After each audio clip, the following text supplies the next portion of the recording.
నమస్కారం మీ తెలుగు న్యూస్ కి స్వాగతం. హెడ్లైన్ చూద్దాం.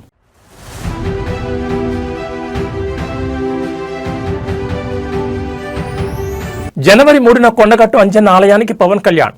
ఆలయం వద్ద నిర్మాణ పనులకు శంకుస్థాపన చేయనున్న డిప్యూటీ సీఎం.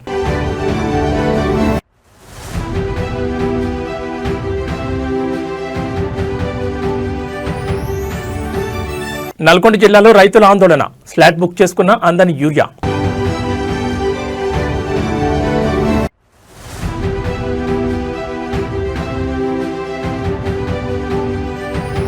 బీహార్లో గూడ్స్ రైలు ప్రమాదం. సిమ్లతాల వంతెనపై పట్టాలు తప్పిన 19 బోగీలు.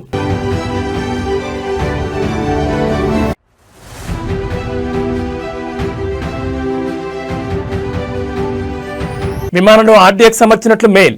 శంషాబాద్ ఎయిర్పోర్ట్ సిబ్బంది అప్రమత్తం.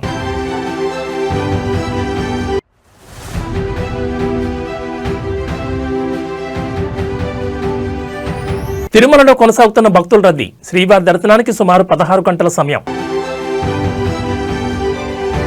తెలంగాణలోని ప్రసిద్ధ ఆధ్యాత్మిక క్షేత్రం కొండగట్టు శ్రీ ఆంజనేయ స్వామి ఆలయాన్ని జనసేన అధినేత ఆంధ్రప్రదేశ్ ఉప ముఖ్యమంత్రి పవన్ కళ్యాణ్ త్వరలో సందర్శించనున్నారు. 2026 జనవరి 3వ తేదీ శనివారం ఆయన కొండగట్టును సందర్శించనుండడంతో ఈ పర్యటన రాజకీయంగా ఆధ్యాత్మికంగా ప్రాధాన్యతను సంతరించుకుంది. ఈ పర్యటన సందర్భంగా ఆలయ అభివృద్ధికి సంబంధించి కీలక కార్యక్రమాల్లో పవన్ పాల్గొనున్నారు. తిరుమల తిరుపతి దేవస్థానం బోర్డు ఆధ్వర్యంలో కొండగట్టు అంజన్న భక్తుల సౌకర్యార్థం చేపట్టనున్న భారీ నిర్మాణ పనులకు ఆయన శంకుస్థాపన చేయనున్నారు. ప్రధానంగా హనుమాన్ దీక్షలు చేపట్టే వేలాది మంది భక్తులకు ఉపయోగపడే విధంగా దీక్షా విరమణ మండపం, ఆధునిక వసతులతో కూడిన సత్రం నిర్మాణానికి పవన్ కళ్యాణ్ భూమి పూజ చేయనున్నారు. ఈ అభివృద్ధి పనులను టీటీడీ బోర్డు ఎంతో ప్రతిష్టాత్మకంగా చేపట్టింది. సుమారు 35.19 కోట్ల వ్యయంతో ఈ ప్రాజెక్టులు అమలు చేయనున్నారు. ఇందులో భాగంగా ఒకేసారి 2,000 మంది భక్తులు దీక్షా విరమణ చేసేలా విశాలమైన మండపాన్ని నిర్మించనున్నారు. అలాగే దూర ప్రాంతాల నుంచి వచ్చే భక్తుల కోసం 96 గదులతో కూడిన భారీ సత్రాన్ని కూడా ఏర్పాటు చేయనున్నారు. ఈ నిర్మాణాలు కొండగట్టు ఆలయ చరిత్రలో భక్తుల సౌకర్యాల పరంగా కీలక మైలురాయిగా నిలవనున్నాయి.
బీహార్లోని టెల్వా బజార్ ప్రాంతంలో ఆదివారం తెల్లవారుజామున ఒక గూడ్స్ రైలు పంటాలు తప్పి బ్రిడ్జ్ పైనుంచి కింద పడిపోయింది. వంతెన పైనుంచి 8 గూడ్స్ వ్యాగన్లు కింద పడ్డాయి. అసన్సోల్ నుంచి సీతామర్హి వెళ్తుండగా లహబాన్ సిముల్ తలా స్టేషన్ల మధ్య ఈ ఘటన జరిగింది. ఈ ప్రమాదంపై సమాచారం అందుకున్న రైల్వే ఉన్నతాధికారులు ఘటనా స్థలానికి చేరుకుని పరిస్థితిని సమీక్షించారు. ఈ ప్రమాదంలో ఎవరికీ ఎలాంటి ప్రాణ నష్టం జరగకపోవడంతో అధికారులు ఊపిరి పీల్చుకున్నారు. 2 ట్రాక్లపై రైళ్ల రాకపోకలు నిలిచిపోయాయి. అనేక రైళ్లను దారి మళ్లించారు. అనంతరం యుద్ధ ప్రాతిపదికన సహాయక చర్యలు చేపట్టారు. ఈ మార్గంలో రైళ్ల రాకపోకలను తాత్కాలికంగా నిలిపివేసినట్లు ఈస్ట్ సెంట్రల్ రైల్వే సిపిఆర్ఓ ప్రకటించారు. సహాయక చర్యలు పూర్తయిన వెంటనే ఈ మార్గంలో రైళ్ల రాకపోకలను పునరుద్ధరిస్తామని చెప్పారు. రైల్వే పోలీసులు, ఆర్పీఎఫ్ సాంకేతిక సిబ్బంది సంఘటనా స్థలానికి చేరుకుని సహాయక చర్యలు చేపట్టారు. బీహార్ రైల్వే పోలీసులు కేసు నమోదు చేసుకుని ప్రమాదానికి గల కారణాలపై దర్యాప్తును ప్రారంభించారు.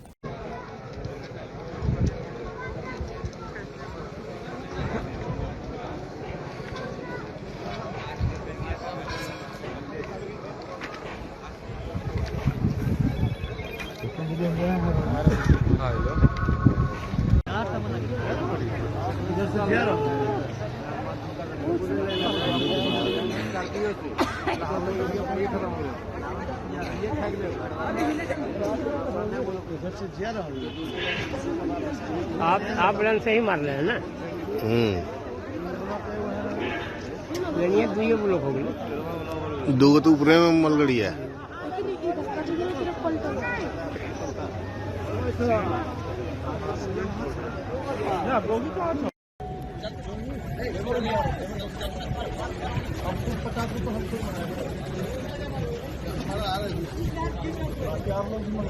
విమానాలకు బాంబు బెదిరింపుల గండం వదలడం లేదు. తాజాగా 2 ఇండిగో ఫ్లైట్స్ కు బాంబు బెదిరింపు మెయిల్ రావడం తీవ్ర కలకలం రేపింది. జిద్దా నుంచి వస్తున్న ఇండిగో విమానం, కొచ్చి, కేరళ నుంచి వస్తున్న ఇండిగో విమానానికి బాంబు బెదిరింపు మెయిల్ వచ్చింది. విమానంలో ఆడిఎక్స్ పెట్టామని, ఎప్పుడన్నా పేలిపోతుందని ఈ 2 విమానాలకి బాంబు బెదిరింపు మెయిల్ రావడంతో అప్రమత్తమైన శంషాబాద్ ఎయిర్పోర్ట్ అధికారులు వివిధ ప్రాంతాల నుంచి వస్తున్న విమానాలని ఐసోలేషన్కి తరలించి తనిఖీలు చేపట్టారు. కోల్కతా నుండి శంషాబాద్ ఎయిర్పోర్ట్కు వస్తున్న ఇండిగో విమానం పైలట్ ట్రాఫిక్ కంట్రోల్కి కంప్లైంట్ చేశాడు. శంషాబాద్ ఎయిర్పోర్ట్ నుండి 7 నాటికల్ మైళ్ళ దూరంలో వస్తున్న ఇండిగో విమానం మొయినాబాద్, చిలుకూరు బాలాజీ వైపు నుండి ఎయిర్పోర్ట్ శంషాబాద్లో ల్యాండ్ అవుతుండగా లేజర్ లైట్ వేశారని ఎయిర్ ట్రాఫిక్ కంట్రోల్కి కంప్లైంట్ చేశాడు ఇండిగో పైలట్. ఈ ఘటనతో ఎయిర్పోర్ట్ అధికారులు అప్రమత్తమయ్యారు.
హైదరాబాద్ మహానగర రాజకీయాల్లో గత 50 ఏళ్లుగా చెరగని ముద్ర వేసిన ధీశాలి, నిఖార్సైన mass leader P Janardhan Reddy అని బీఆర్ఎస్ వర్కింగ్ ప్రెసిడెంట్ కేటీఆర్ కొనియాడారు. ఖైరతాబాద్ చౌరస్తాలో పీజేఆర్ 18వ వర్ధంతి సందర్భంగా ఆయన విగ్రహానికి పూలమాలలు వేసి నివాళులర్పించారు. ఈ సందర్భంగా కేటీఆర్ మాట్లాడుతూ, నాడు అధికారంలో ఉన్న కాంగ్రెస్ ప్రభుత్వంలో ఉంటూనే ప్రజల ప్రయోజనాల కోసం సొంత ప్రభుత్వాన్ని నిలదీసిన ధైర్యశాలి పీజేఆర్ అని గుర్తు చేశారు. ముఖ్యంగా కృష్ణా జలాలు తెచ్చి హైదరాబాద్ దాహార్తి తీర్చాలని నినాదంతో ఆయన చేసిన పోరాటం చరిత్రలో స్థిరస్థాయిగా నిలిచిపోతుందన్నారు.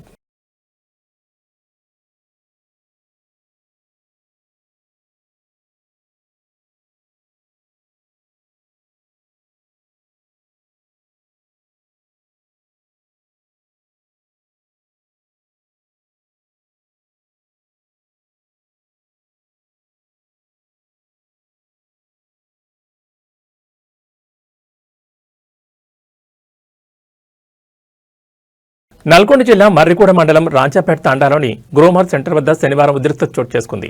సాగు సీజన్ నడుస్తున్న తరుణంలో యూరియా కోసం రైతులు రోడ్డెక్కారు. ప్రభుత్వం ప్రవేశపెట్టిన యాప్ ద్వారా స్లాట్ బుక్ చేసుకున్నప్పటికీ తమకు ఎరువులు అందలేదని అన్నదాతలు ఆవేదన వ్యక్తం చేశారు. రాజాపేట తాండా గ్రోమర్ సెంటర్లో యూరియా కోసం మొత్తం 144 మంది రైతులు ఆన్లైన్ యాప్ ద్వారా తమ స్లాట్లను బుక్ చేసుకున్నారు. అయితే అందులో కేవలం 100 మందికి మాత్రమే యూరియా పంపిణీ చేసి మిగిలిన 44 మంది రైతులకు స్టాక్ అయిపోయిందంటూ సిబ్బంది సమాధానమిచ్చారు. ఒక్కసారిగా నో స్టాక్ బోర్డు పెట్టడంతో రైతులు విస్మయానికి గురయ్యారు. యాప్లో స్లాట్ కన్ఫర్మ్ అయిన తర్వాత కూడా స్టాక్ లేదనడం వెనుక పెద్ద కుంభకోణం ఉందని రైతులు ఆరోపించారు. నిజాయితీగా స్లాట్ బుక్ చేసుకున్న మాకు యూరియా ఇవ్వకుండా అధికారులు అక్రమంగా ఎరువులను పక్కదారి పట్టిస్తున్నారన్నారు. బ్లాక్ మార్కెట్లో ఎక్కువ ధరలకు అమ్ముకోవడానికి ఇలా కృత్రిమ కొరత సృష్టిస్తున్నారని రైతులు ఆగ్రహం వ్యక్తం చేస్తున్నారు.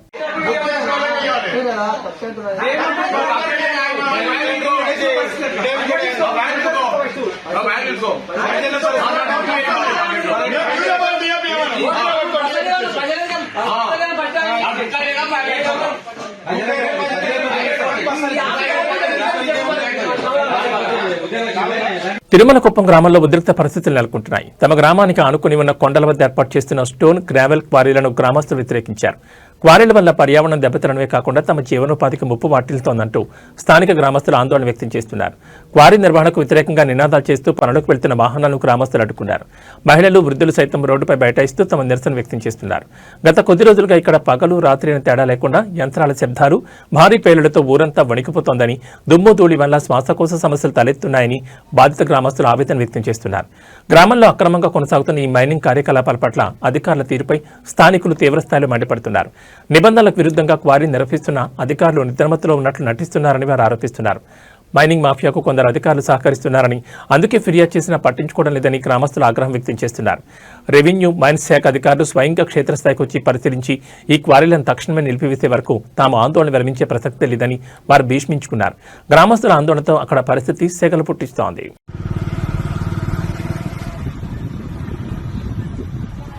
అప్పుడే ఆన్ చేయలేదు నేను కొంచెం ముందు తిప్పుకోవచ్చు వాళ్ళు ఒకసారి తిప్పుకో ముందు ఆన్ చేయలేదు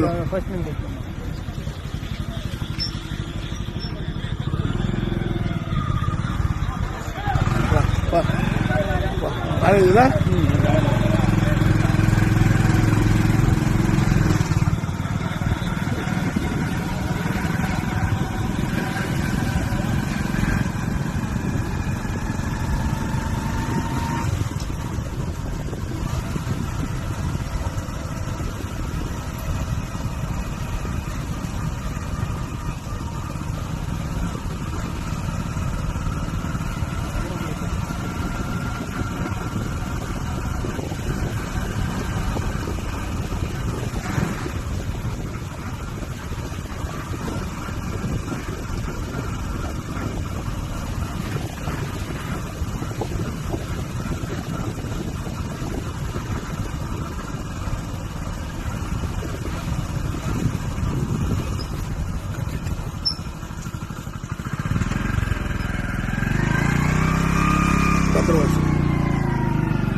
లైట్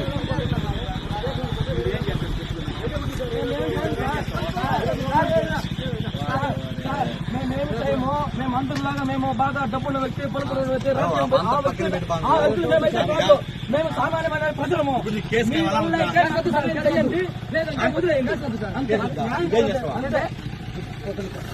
ఇంకేం చేస్తాము. ఇప్పుడు మాకు ట్రాఫిక్ జరగదు, మేము పార్కింగ్ పెడతాము. అప్పుడు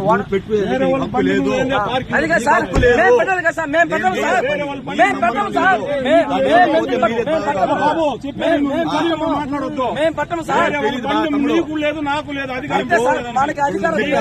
బండిని తెచ్చి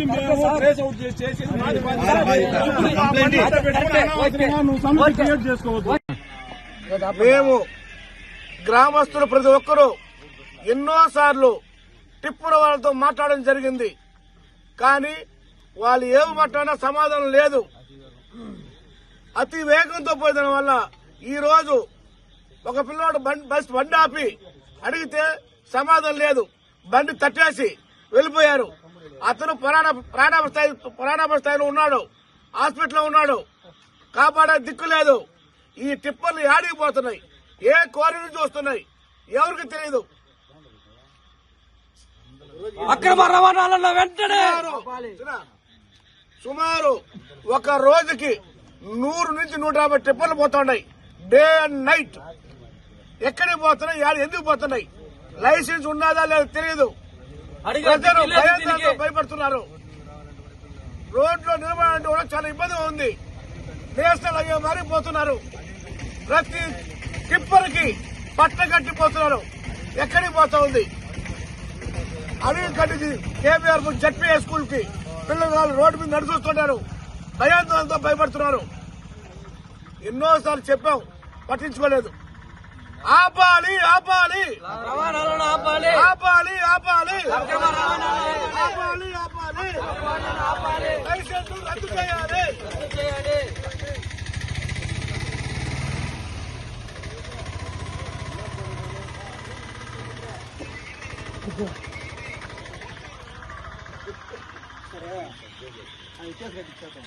కేసు కట్టాలా?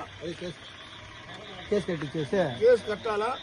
ఎందుకంటే వాడు బండి ఆపితే ఆపి చెప్పాలా? కట్టేసి ఏరు పోవాలా? ఆ ఫోటో ఏడమా? హాస్పిటల్ ఫోటో ఏడా?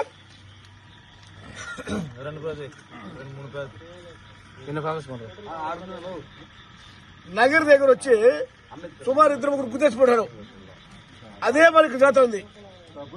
ఫస్ట్ ఒక అతన్ని గుద్దేసినాడు. దాన్ని ఆపేదానికి పోయిన వ్యక్తిని కూడా కొట్టేసి ఆ లారీ అనేది వెళ్ళిపోయింది. ప్రజెంట్ అయితే లారీ లేదు. ఇష్టంగా హెవీ లారీలు అయితే ఇక్కడ పోతానే ఉంటది 24 అవర్స్. అడిగే దిక్కు లేదు దీనికి. ఒకవేళ ప్రాణం పోతే దానికి ఎవరు జవాబుదారీతనం?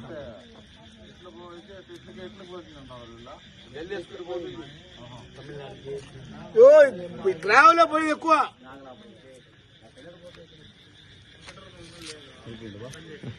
అల్లూరు సీతారామరాజు జిల్లాలోని మారేడుమిల్లి ఘాట్ రోడ్లో ఆదివారం మరో ఆర్టీసీ బస్సు ప్రమాదానికి గురైంది. రాజమండ్రి డిపోకు చెందిన ఆర్టీసీ బస్సు ప్రయాణికులతో రాజమండ్రి నుంచి భద్రాచలం వెళుతుండగా మారేడుమిల్లి సమీపంలోని దుర్గమ్మ గుడి వద్ద ఈ ఘటన చోటు చేసుకుంది. ఘాట్ రోడ్లోని ప్రమాదకరమైన మలుపు వద్ద బస్సు ఒక్కసారిగా అదుపు తప్పింది. డ్రైవర్ నియంత్రించడానికి ప్రయత్నించినప్పటికీ బస్సు రోడ్డు పక్కనే ఉన్న కల్వర్ట్ పైకి దూసుకెళ్లి ఆగిపోయింది. కల్వర్ట్ రక్షణ గోడ బలంగా ఉండడంతో బస్సు లోయలోకి పడకుండా నిలిచిపోయింది. ప్రమాద సమయంలో బస్సులో ఉన్న ప్రయాణికులు ఒక్కసారిగా భయాందోళనకు గురై కేకలు పెట్టారు. అదృష్టవశాత్తు బస్సు లోయలో పడకపోవడంతో అందరూ క్షేమంగా బయటపడ్డారు. ఎవరికీ ఎటువంటి గాయాలు కాకపోవడంతో అటు అధికారులు ఇటు ప్రయాణికుల కుటుంబ సభ్యులు ఊపిరి పీల్చుకున్నారు.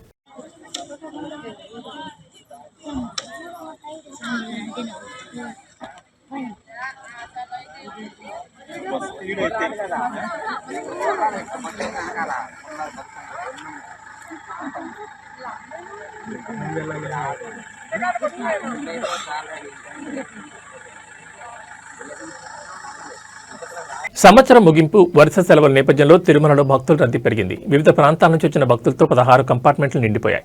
దీంతో శ్రీవారి దర్శనానికి సుమారు 16 గంటల నుంచి 24 గంటల సమయం పడుతోంది. క్యూ లైన్లో వేచి ఉన్న భక్తులకు ఎటువంటి అసౌకర్యం కలగకుండా టీటీడీ సిబ్బంది అన్నప్రసాద వితరణ, పాలు, త్రాగునీరు అందిస్తోంది.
కొద్ది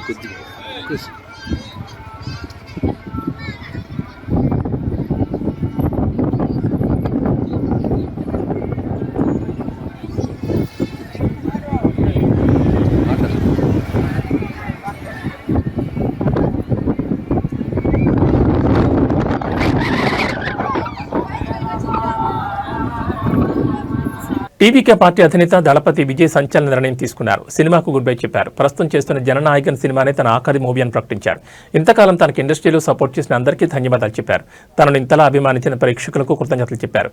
ఇక పూర్తి సమయం రాజకీయాలకు కేటాయిస్తానని అన్నారు. మరో 30 ఏళ్లు నిలబడతా, అభిమానులకు సేవ చేస్తా అని తెలిపారు.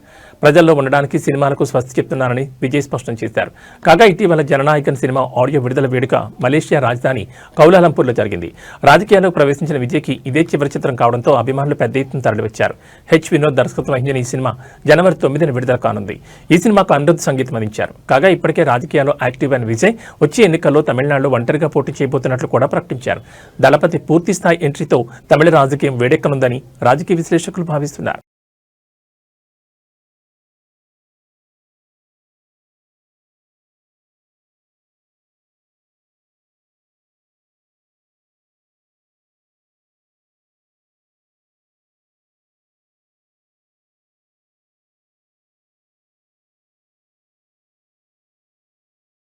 ఇవి ఈ బులెటిన్ విశేషాలు. మరో బులెటిన్లో మళ్ళీ కలుసుకుందాం. నమస్కారం.